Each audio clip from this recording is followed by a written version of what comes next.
Hi friends, welcome to Ramyashree vlog. இன்றைக்கி நம்ம ஒரு சூப்பராக ஹெல்த்தியாக ஒரு ஈவினிங் ஸ்நாக்ஸ் தான் செய்ய போகிறோம். செம்ம டேஸ்ட்டாக இருக்கும். ரொம்ப ஹெல்த்தியாகவும் இருக்கும். குழந்தைங்க நல்லா ஸ்கூல் விட்டு வந்தது நல்லா விரும்பி சாப்பிட்ற மாதிரி சூப்பரான ஸ்நாக்ஸு. அது என்னன்னு நம்ம வீடியோவில் போய் பார்ப்போம். எல்லாம் நம்ம வீடியோக்குள்ளே போகிறதுக்கு முன்னாடி நம்ம சேனலுக்கு சப்ஸ்கிரைப் பண்ணுங்கள். சப்ஸ்கிரைப் பண்ணிட்டு பக்கத்தில் இருக்க பெல் பட்டனை ப்ரெஸ் பண்ணுங்கள். அப்போ தான் நான் போடுற வீடியோ உங்களுக்கு உடனே வரும். வீடியோ முடிஞ்ச வரையும் ஸ்கிப் பண்ணாமல் பாருங்கள். அப்போ தான் நான் செய்கிற டிஷ்ஷுக்கு என்னென்ன போடுறேன், என்ன அளவு போடுறேன் அப்படின்றது உங்களுக்கு தெரியும். வாங்க வீடியோக்குள்ளே போகலாம். இங்கே பாருங்கள், நான் ஸ்டவ்வில் ஒரு கடாய் வச்சு சூடு பண்ணி வச்சுருக்கேன். அதில் நான் 1 கப்பு அளவுக்கு சிகப்பு அரிசி அவல் எடுத்திருக்கேன். சிகப்பு அரிசி அவல்லாம் உடம்புக்கு ரொம்ப நல்லது. அதனால் 1 கப்பு அளவுக்கு எடுத்திருக்கேன். கடாய் சூடாயிடுச்சு. நம்ம லைட்டாக வாசனை வர அளவுக்கு வறுத்துக்கலாம். நம்ம லைட்டாக வறுத்தோம்னா தான் புட்டு நமக்கு நல்லா வாசனையாக இருக்கும், சாப்பிட்றதுக்கும் டேஸ்ட்டாக இருக்கும். நான் ஃப்ளேம் சுத்தமாக சிம்மில் வச்சு தான் வறுக்கிறேன். அதிகமாக வச்சோம்னா தீஞ்சிரும், அவல் தீஞ்சிரும். அதனால் ஃப்ளேம் சுத்தமாக சிம்மில் வச்சுருக்கேன். லைட்டாக வாசனை வர அளவுக்கு வறுத்துக்கலாம். இங்கே பாருங்கள், நல்லா லைட்டாக வாசனை வர அளவுக்கு வறுத்துட்டேன். இப்போது இதை எடுத்து ஒரு பிளேட்டில் கொட்டி நல்லா ஆற வச்சுக்கலாம்.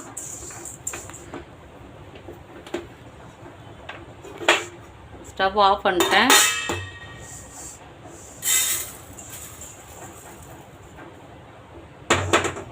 அப்படியே ஆறுனதுக்கப்புறம் ஒரு மிக்ஸி ஜாரில் போட்டு நல்லா ரொம்ப நைஸாக இல்லாமல் கொஞ்சம் நல்லா ரவா பதத்துக்கு அரைச்சிக்கணும். பல்ஸ் கொடுத்தோம் அரைச்சிக்கலாம். ரொம்ப நம்ம ஓட விட்டோம்னா மாவாட்டம் ஆகிடும், புட்டு நமக்கு நல்லா இருக்காது. அதனால் லைட்டாக பல்ஸ் கொடுத்து நல்லா கொஞ்சம் ரவா பதத்துக்கு அரைச்சிக்கலாம். நல்லா ஆறுனதுக்கப்புறம் அரைக்கணும். ஆறட்டும், அப்புறம் பார்ப்போம். இங்கே பாருங்கள், இந்த மாதிரி ரவா பக்குவத்துக்கு அரைச்சிக்கணும். எப்படி அரைச்சிருக்கேன் பாருங்கள். நான் லைட்டாக பல்ஸ் கொடுத்து தான் அரைச்சேன், ரொம்ப ஓட விடலை. பல்ஸ் கொடுத்து தான் இந்த அளவுக்கு ரவா பக்குவத்துக்கு அரைச்சிக்கிட்டேன். இதை அப்படியே ஒரு பவுலில் கொட்டிடலாம்.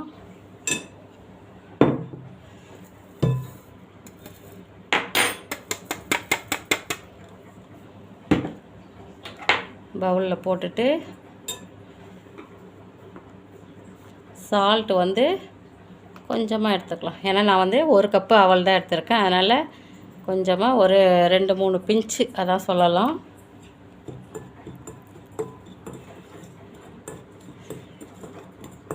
நம்ம அவல் எந்த அளவுக்கு எடுக்கிறோமோ அந்த அளவுக்கு உப்பு.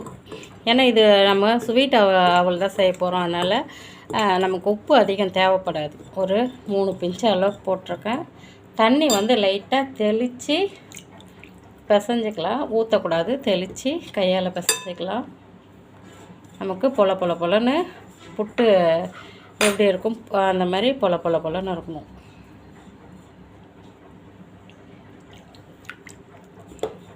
நான் பச்சை தண்ணி தான் ஊற்றி பிசைகிறேன். இங்கே பாருங்கள், இந்த அளவுக்கு கொஞ்சம் நல்லா பொலன்னு இருக்கணும். ஈரப்பதமாகவும் இருக்கணும். ரொம்பவும் ட்ரையாக இருக்கக்கூடாது. நமக்கு புட்டு மாவு ரொம்ப ட்ரையாகவும் இருக்கக்கூடாது. ட்ரையாக இருந்தால் நம்ம புட்டு சாப்பிடும்போது நமக்கு அடைக்கும், தொண்டையில் அடைக்கிற மாதிரி இருக்கும். அதனால் கொஞ்சம் ஈரப்பதமாகவும் இருக்கும். இங்கே பாருங்கள், இந்த அளவுக்கு நம்ம கொழுக்கட்டை இப்படி பிடிச்சோம்னா நல்லா இறுக்கி பிடிக்கிற மாதிரி இருக்கணும். ரொம்ப பொலன்னுலாம் இருக்கக்கூடாது. உருண்டை இல்லாமல் நல்லா அப்படி பிசைஞ்சு விட்டுடலாம். இது அப்படியே இருக்கட்டும். ஒரு 5 நிமிஷம் அப்படியே விட்டுடலாம். மேலே பிளேட் போட்டு மூடி ஒரு 5 நிமிஷம் அப்படியே விட்டுடலாம். 5 நிமிஷத்துக்கு அப்புறம் பார்ப்போம். இங்கே பாருங்கள், நல்லா ஒரு 5 நிமிஷம் ஊறி இருக்குது. நமக்கு புட்டு மாவு எந்த அளவுக்கு இருக்குது பாருங்கள். ரொம்ப ட்ரையாகவும் இல்லாமல் ரொம்ப ஈரப்பதமாகவும் இல்லாமல் பக்குவமாக இருக்குது. இதை நம்ம வேக வச்சுக்கலாம்.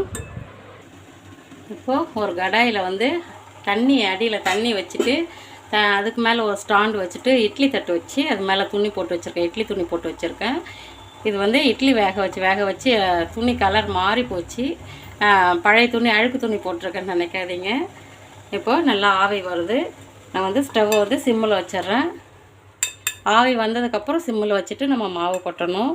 இப்போது நம்ம கலந்து வச்சுருக்க புட்டு மாவை இதில் கொட்டிக்கலாம்.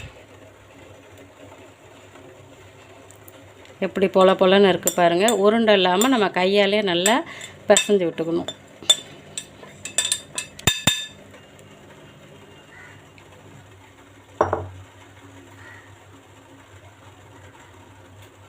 இந்த மாதிரி தள்ளி விட்டுட்டு லைட்டாக ஒரு ஹோல்ஸ் மாதிரி சுற்றி ஈரம் போட்டுக்கலாம். அவ்வளோதான். அப்படியே வேகட்டும். மேலே லிட்டு போட்டு மூடி ஒரு 3 நிமிஷம் வந்தாவே போதும். அப்படி இல்லைன்னா ஒரு 5 நிமிஷம் வேக வச்சுக்கலாம். ஏன்னா நம்ம ஃபஸ்ட்டு நம்ம வந்து அவலை நல்லா வறுத்ததுனால நம்ம ரொம்ப வேக வைக்கணும்னு அவசியம் இல்லை. ஒரு 5 நிமிஷம் வேக வச்சுக்கலாம். ரொம்ப டைம் வேணாம். வேகட்டும், அப்புறம் பார்ப்போம். இங்கே பாருங்கள், நல்லா ஒரு 5 நிமிஷம் புட்டு மாவு வெந்துடுச்சு. எப்படி இருக்குது பாருங்கள். இப்போ சூப்பராக வெந்திருக்கு. நல்லா மணமாக இருக்குது வாசனை. நம்ம மூடி திறந்ததுமே இந்த புட்டு மாவு வாசனை நல்லா மணமாக இருக்குது. இப்போ ஸ்டவ்வை ஆஃப் பண்ணிடலாம். ஆஃப் பண்ணிட்டு இதை நம்ம எடுத்து ஒரு பவுலில் கொட்டிக்கலாம். பாருங்கள், புட்டு மாவு வந்து பவுலில் எடுத்து கொட்டிட்டேன். நல்லா சாஃப்டாக எந்த அளவுக்கு பூவாட்டம் இருக்குது பாருங்கள். இப்போது இது சூடு இருக்கும்போதே நம்ம வந்து நாட்டு சக்கரை போட்டுக்கலாம். நாட்டு சக்கரை இல்லைன்னாலும் நீங்கள் வெள்ளை சக்கரை போட்டுக்கோங்க, தப்பு இல்லை. நான் வந்து நாட்டு சக்கரை போட்டுக்க போகிறேன். ஃபஸ்ட்டு நம்ம தேங்காய் துருவல் போட்டுக்கலாம். தேங்காய் வந்து நான் மிக்ஸி ஜாரில் போட்டு லைட்டாக பல்ஸ் கொடுத்து அப்படியே துருவுன மாதிரி அரைச்சி வச்சுருக்கேன். இதிலே வந்து ஏலக்காய் ஒரு 2 ஏலக்காய் வந்து தோல் எடுத்துகிட்டு அந்த ஏலக்காய் விதையை மட்டும் போட்டு நல்லா அப்படியே துருவுன மாதிரி அரைச்சி வச்சுருக்கேன். ஃபஸ்ட்டு நம்ம தேங்காய் போட்டுக்கலாம். எப்படி இருக்குது பாருங்கள், துருவுன மாதிரியே இருக்குது. லைட்டாக பல்ஸ் கொடுத்து தான் அரைக்கணும். நம்ம போட்டு ரொம்ப ஓட்டக்கூடாது.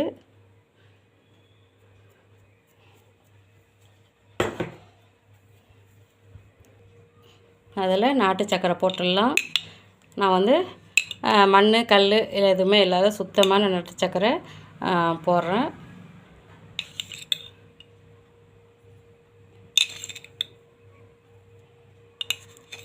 நம்ம புட்டு எந்த அளவுக்கு செஞ்சுருக்கோமோ அந்த அளவுக்கு நம்ம நாட்டு சக்கரை போட்டுக்கலாம்.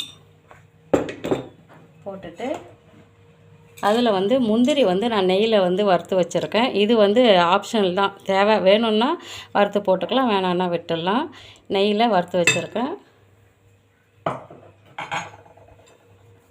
எல்லாத்தையும் ஒன்றா மிக்ஸ் பண்ணிக்கலாம். இந்த சிகப்பு அரிசி அவல் வந்து உடம்புக்கு ரொம்பவும் நல்லது. நல்லா வாசனையாகவும் இருக்கும், டேஸ்ட்டாகவும் இருக்கும் சாப்பிட்றதுக்கு. குழந்தைங்களாம் நல்லா விரும்பி சாப்பிடுவாங்க. நம்ம செய்ய வேண்டிய பக்குவத்தில் செஞ்சு கொடுத்தா நல்லா விரும்பி சாப்பிடுவாங்க. ஸ்கூல் விட்டே சாயந்தரம் குழந்தைங்க வந்ததும் ஹெல்த்தியாக இதை மாதிரி ஒரு ஸ்நாக்ஸ் செஞ்சு கொடுக்கலாம். சூப்பராக இருக்கும், ஹெல்த்தியாகவும் இருக்கும், டேஸ்ட்டாகவும் இருக்கும். சூப்பராக சாப்பிட்ருவாங்க. நம்ம சட்டுன்னு செஞ்சிடலாம், ரொம்பலாம் லேட் ஆகாது. அவ்வளோதான். சூப்பரான சிகப்பு அரிசி அவல் புட்டு ரெடி ஆகிடுச்சு. எப்படி இருக்குது பாருங்கள். சாப்பிட்றதுக்கு அவ்வளோ டேஸ்ட்டாக இருக்கும், மணமாக இருக்கும், உடம்புக்கும் ரொம்ப நல்லது. இந்த மாதிரி செய்யுங்க. இங்கே பாருங்கள், நம்ம நல்லா டேஸ்டியான ஹெல்த்தியான சிகப்பு அரிசி அவல் செஞ்சுருக்கோம். இந்த மாதிரி செஞ்சு குழந்தைங்களுக்கு சாயந்தரத்தில் ஈவினிங்கில் குழந்தைங்க ஸ்கூல் விட்டு வரும்போது நம்ம இந்த மாதிரி ஹெல்த்தியாக செஞ்சு கொடுத்தா நல்லா விரும்பி சாப்பிடுவாங்க. ஹெல்த்தியாகவும் இருக்கும், குழந்தைங்களுக்கு ஹெல்த்தியாகவும் இருக்கும். பெரியவங்க வயசானவங்க எல்லாருக்குமே நம்ம பயப்படாமல் தாராளமாக கொடுக்கலாம். நல்லா உடம்புக்கு ரொம்ப ஹெல்த்தி. நம்ம சிகப்பு அரிசி அவலில் செஞ்சுருக்கோம். அதில் நாட்டு சக்கரை போட்டிருக்கோம். எதுவுமே நமக்கு உடம்புக்கு கெடுதலானது எதுவும் இல்லை. அதனால் நம்ம தாராளமாக பெரியவங்களுக்கெல்லாம் கொடுக்கலாம். இதை மாதிரி செஞ்சு குழந்தைங்களுக்கு கொடுங்க. நீங்களும் சாப்பிட்டு என்ஜாய் பண்ணுங்கள். இந்த வீடியோ உங்களுக்கு பிடிச்சிருந்தா லைக் பண்ணுங்கள், ஷேர் பண்ணுங்கள், சப்ஸ்கிரைப் பண்ணுங்கள். சப்ஸ்கிரைப் பண்ணிட்டு நம்ம சேனலுக்கு வீடியோ வந்து ஃபுல்லாக பார்த்துட்டு ஒரு லைக் பண்ணுங்கள். தேங்க்யூ.